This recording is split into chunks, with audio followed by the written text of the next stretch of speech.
Hello everyone. Today is in the chapter Coordinate Geometry class 10th. In exercise 7.2 we are going to do some questions, question number 8 and question number 9. Question number 8 from the NCERT is here.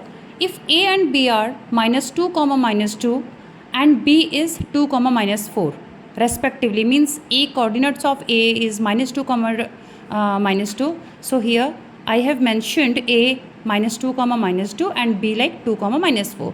Find the coordinates of point P such that AP is equals to 3/7 AB.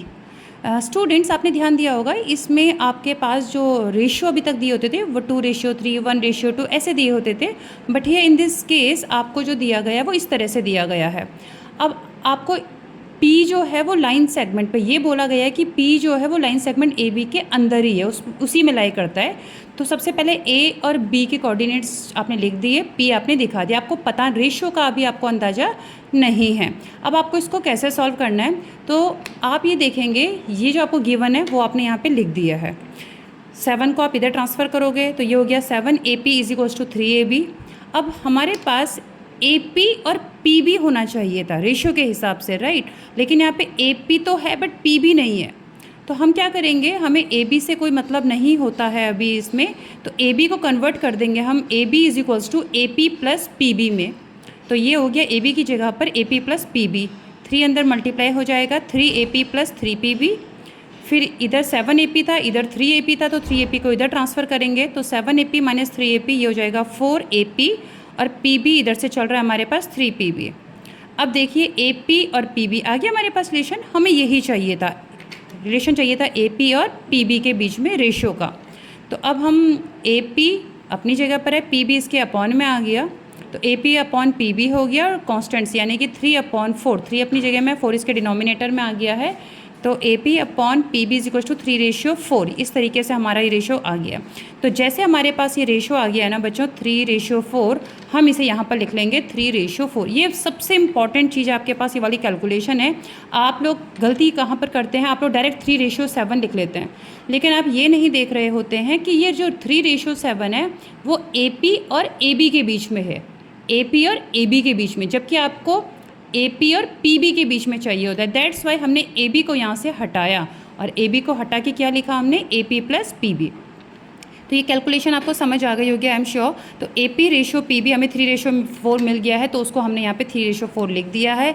अब उसने जैसे कि आपसे बोला कि अब आप P के कोऑर्डिनेट्स निकालो, तो P के कोऑर्डिनेट्स आपको पता है हम लोग कैसे निकालते हैं, सबको अंदाज़ा हो गई होगा सेक्शन फार्मूले का यूज़ करके. तो ये अगर मेरे पास आ गया है तो सेक्शन फार्मूले के हिसाब से हम जानते हैं कि P के कोऑर्डिनेट XY कैसे निकलते हैं, mx2 plus nx1 upon m plus n इस फॉर्मूले से निकलते हैं. तो यहाँ पर इस फॉर्मूले को जरूर लिखना है. इसका अलग से फॉर्मूले लिखने का 1 या आधा नंबर होता है, मैंने आपको पहले भी बताया था. Here we will apply the section formula as, जैसे कि मैंने आपको सिखाया था क्रॉस मल्टीप्लाई हम लोग इसे कहते हैं. यानी कि 3 का मल्टीप्लाई किससे होगा यहाँ पर x कोऑर्डिनेट से, यानी कि 3 का मल्टीप्लाई किससे होगा 2 से हो जाएगा. तो ये हो जाएगा 3 × 2 प्लस nx1, n मतलब दूसरा वाला. इधर 4 का मल्टीप्लाई x कोऑर्डिनेट से होगा, x कोऑर्डिनेट यहाँ पर कौन सा वाला है, ये वाला -2. तो 4 का मल्टीप्लाई हो जाएगा -2 से, 4 × -2 अपॉन में होता है m प्लस n. ठीक इसी तरह से m/2 अब की बार 3 का मल्टीप्लाई होगा y कोऑर्डिनेट्स, और y कोऑर्डिनेट है यहाँ पे -4. तो 3 को मल्टीप्लाई करना है हमें बच्चों -4 से, प्लस 4 को मल्टीप्लाई करना है इधर के y कोऑर्डिनेट यानी कि 4 × -2, 4 × -2 अपॉन m प्लस n.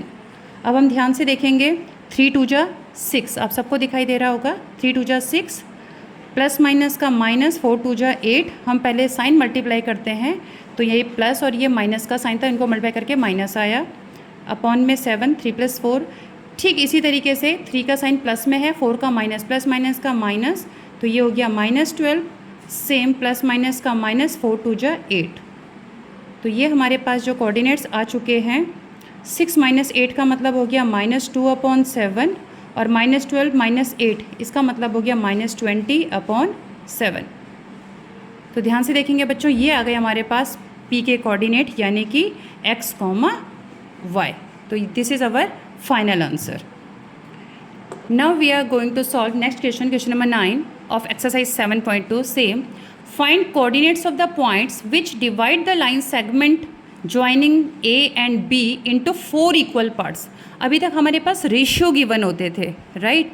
या तो मिड पॉइंट निकालने के लिए आता था, रेशियो का फॉर्मूला सबको पता है, section formula mx2 plus nx1 वाला, जबकि मिड पॉइंट का फॉर्मूला क्या होता है, x1 प्लस x2 अपॉन 2।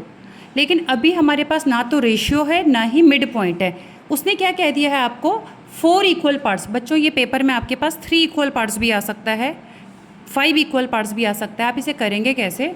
सबसे पहले जैसे हम कहते हैं एक ए बी लाइन बना दी, ए और बी कोऑर्डिनेट जो गिवन थे वो हमने मेंशन कर दिए हैं, ए और बी कोऑर्डिनेट। अब क्योंकि उसने कहा था 4 इक्वल पार्ट्स, तो 4 इक्वल पार्ट्स बनाने के लिए हमें बीच में कितने निशान लगाने पड़ेंगे? 3 निशान। तो एक हो गया P, Q और R, ये हमने अपने आप मेंशन किया है। तो देखेंगे आप 1 2 3 4 लगभग इक्वल पार्ट्स हम लोगों को यहाँ पे शो करना होगा। ये हमने कर दिए हैं। अब उसने आपसे कहा है फाइंड कोऑर्डिनेट्स ऑफ पॉइंट्स, यानी कि आपको P के कोऑर्डिनेट निकालने हैं, Q के और R के कोऑर्डिनेट्स आपको निकालने हैं। तो इसको हम 1 बाय 1 किस तरीके से सॉल्व करेंगे? तो पहले आपने जनरल पिक्चर बना देनी है, फिर हम इसको 1 बाय 1 सॉल्व करेंगे किस तरीके से, A और B। ध्यान रखिएगा, इसकी जो पिक्चर है, इसकी इमेज जो है, डायग्राम जो है वो 3 पार्ट्स में सॉल्व हो जाएगा। अब सबसे पहले हम लेंगे P पॉइंट, इसके कोऑर्डिनेट निकालने हैं। इसके कोऑर्डिनेट निकालने के लिए क्योंकि ये इक्वल पार्ट्स हैं, तो इक्वल पार्ट्स में हम इन चारों को 1 1 मान लेंगे। क्या मान लेंगे? 1 1 मान लेंगे। ध्यान देखना, ए से P तक 1, P से Q तक 1, Q से R तक 1 और R से B तक 1। हम मान के चलें सब 1 1 1 और 1।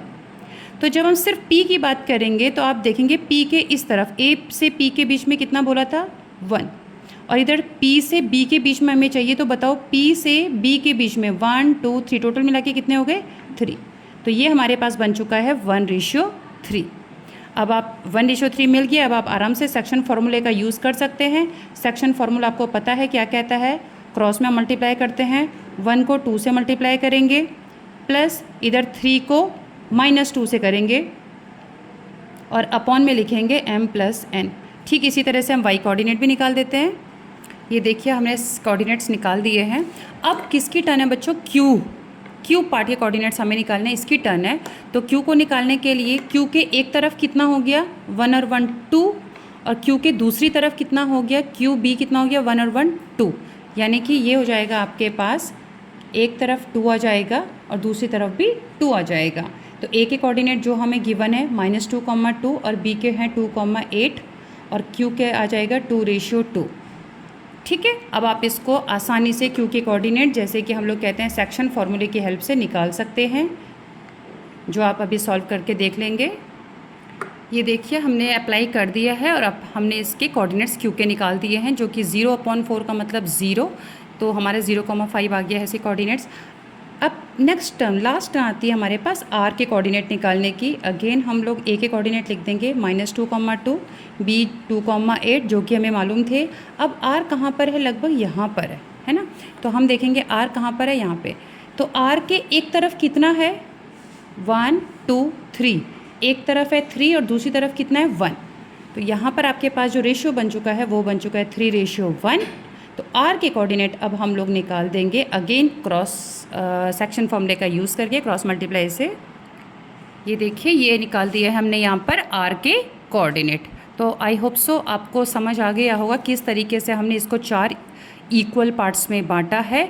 P के रेशियो निकालते समय 1:3 हो जाएगा, Q के रेशियो निकालते समय 2:2 और R के कोऑर्डिनेट निकालते समय हो जाएगा एक तरफ 3 दूसरी तरफ 1, तो 3:1। तो ये सभी बच्चे आप लोग अच्छे से समझ गए होंगे। Thank you.